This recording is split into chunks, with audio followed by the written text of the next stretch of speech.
Muslims will be allowed to offer Friday Namaz at the mosque adjoining the disputed Bhojshala complex in Madhya Pradesh, Dhar district, following fresh directions from the Supreme Court.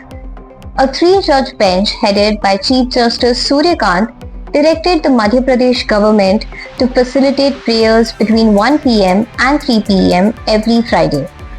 The court also said both sides could, if they agree, identify another suitable location for offering namaz.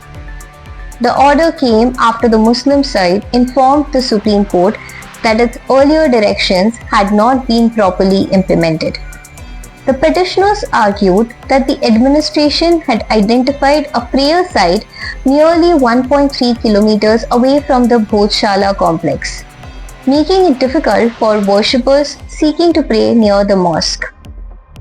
The dispute is linked to the Bhojshala Kamal Maula Mosque complex, where the Madhya Pradesh High Court had ruled that the site is a temple dedicated to goddess Saraswati.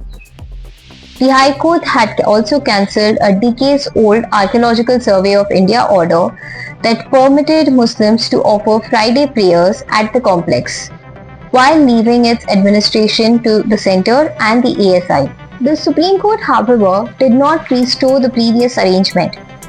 Instead, it ordered that Friday prayers continue at the mosque adjacent to the disputed complex until the matter is finally decided.